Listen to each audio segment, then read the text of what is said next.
This fondant is just colored a light yellow, and the fondant that's here in the bucket is just white. So, as I say, your food stewards are going to go ahead and cut some of this fondant off for each of you, so that you have some. You don't have to worry about going and digging it out yourself. This is really good fondant. This is made by Satin Ice. Satin Ice makes a fondant that actually tastes pretty good. I mean, I could say pretty good. So it's like frozen whipped cream. It doesn't. It's not exactly like that, but it's like. It looks like that. It looks like that, but yeah. It's good stuff. This is one of the better fondants out there. The other stuff we were using was by a company called Roma, and that was in this bucket. And this stuff comes out of Switzerland. That's okay. It just doesn't taste very good, you know. So it was an okay stuff, and I bought some last year and I had it around. So we used it up while we were making flowers. But I found that for making stuff that you're actually going to eat, like cakes, you know, you're going to like the Satin Ice much better. I'm going to go ahead and knead some color into this. This had a little bit of yellow in it. I think a little more yellow will look really good in it. And we'll just add just a tiny bit. It doesn't take much. I personally like pastels. I like very light colors for cakes, but you can be as dramatic as you want to be.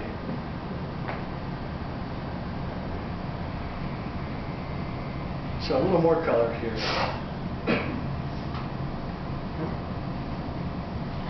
I have all kinds of little habits I do. I always close these up before I do anything. For example, I don't want to spill it. Yeah, you could find yourself working and all of a sudden you spilled it and you realize, geez, why didn't I just cover that thing up? You know, it's one of those things you learn through doing. And I've spilled enough food coloring and made enough messes in my life that I can now say I don't want to ever do that again, so I just make sure it never happens again. Now, I've had a lot of people ask me, is there any quick way to get color into fondant? Could we put it in the mixer? Is there some way we could put it in a food processor? Is there some way some machine could do this for me? There's no way that I know of. I've tried. You can buy them, they're already in it. I got lazy one day. I tried putting it in the mixer with the dough hook. It didn't work for me. Why not something like a taffy puller? Like a taffy board? Taffy puller. That's exactly. A puller? Yeah. That same would process they use. They put a little color in it. Yeah. It just pulls it. Yeah, if it could do it, it'd be great. Because I'll tell you, kneading fondant is work. You'll be able to sweat doing this, especially when you're doing for a big cake and it's all got to be the same color.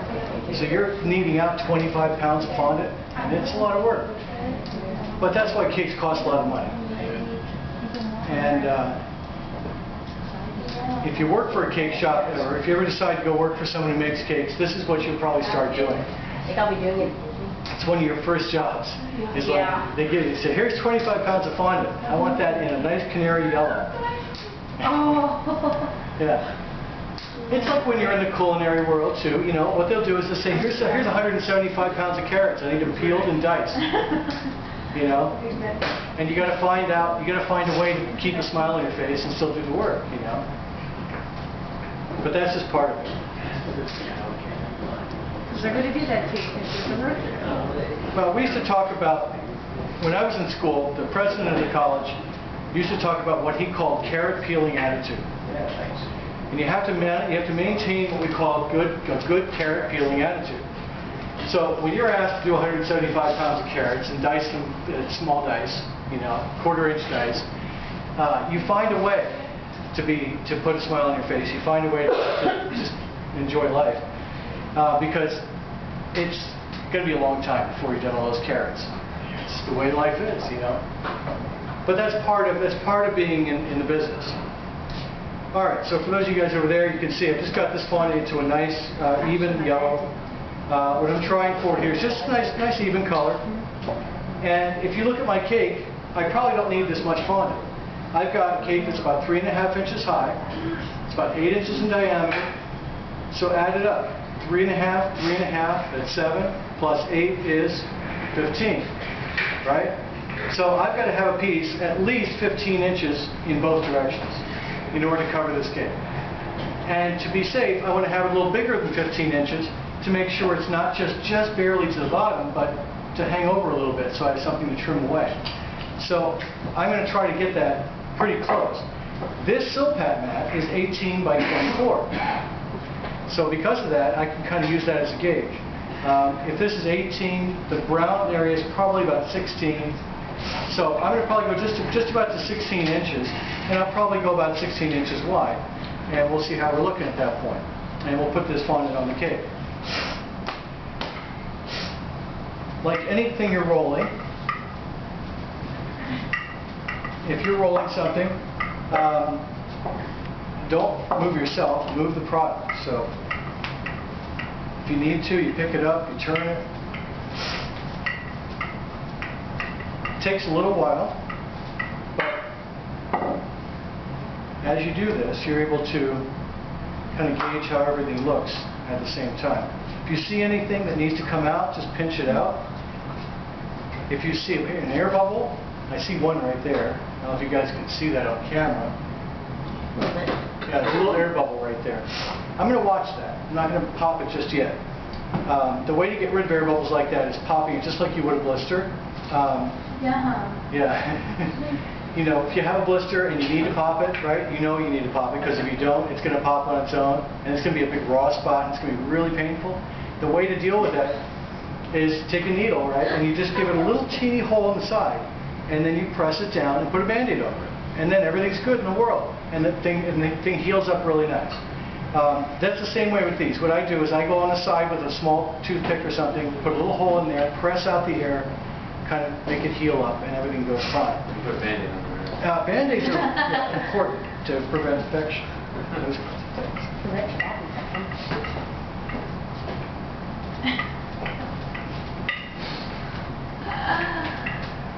All right, so as you can see, it can be, you know, a little challenging to get this to exactly the size and shape you want.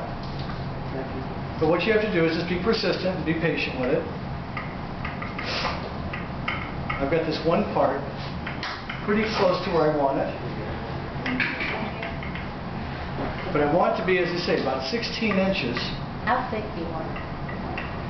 I'm going for, well, you know, there's something about fondant that we like to say thin is in. So there's a lot of people out there who make their fondant 1/4 of an inch thick, even 3/8 of an inch thick. I mean, when it gets that thick, it's hard to cut through with a knife. Think about that, 3/8 of an inch thick. Yeah, it's too much. That's like slapping 3/8 of an inch of butter on your toast. It's too much, right? So thin is in, right? And I like to go to 1/8 of an inch if I can, but somewhere between 1/4 and 1/8 is appropriate, because if it's too thin, it'll be translucent. You'll be able to see right through it, and you'll see these layers of dark cake through it. You know, it's like when you wear. Looks like I had a good example of it last week. If you have a dress shirt that's brand new, sometimes they're a little bit translucent, you know, and you don't want something to be too translucent. So in this case, I've got it down to about 3/16 of an inch thick, and it's just about right. So I'm going to go ahead and roll this up on my rolling pin. And we use powdered sugar. Yes. Powdered sugar will help keep it from sticking, and help. I have a little bit of powdered sugar right here, just in case. I don't find I need it all that much, but if you need it, it really does help. Can we like put it on the stainless steel, not on the little mat? Yeah, you can. If you put it right on the stainless steel, powdered sugar will be a big help to you, because that will help keep it from sticking. And if it does stick to the stainless steel, it's a real royal pain to get off of there. Even this, it doesn't have any powdered sugar on it, so it's sticking to itself a little bit. So let's do this toward you guys, so you guys can see what's going on. I'm going to go ahead and enrobe this cake. I'm going to quickly go to every area where it's hanging down a lot. I'm going to lift this up, and I'm going to keep it from pulling, because when it pulls, it's going to pull right along the edge here and cause it to tear. If it doesn't tear, it'll also cause it to start cracking. So I'm going to immediately pull that up and start adhering that to the side of the cake to relieve pressure. Same thing with any area where it's pulling and hanging a lot of weight. You'll notice when I work with it, what I try to do here is I try to lift it as much as I can and support it while I'm putting it down on the cake. And all I'm doing here is just pressing it against the cake gently, just to get it to stick. Now mind you, I've got soft buttercream under here. If you're working with a colder cake, as you pull it out of the freezer, it'll start to sweat a little bit. And when it does that, that sweat will make it stick even better. That's another reason I have you put it into the freezer, is to get it to sweat just a little bit. Now, these wrinkles, I bet you're wondering, how the heck is he going to get rid of those wrinkles? That's the hard part.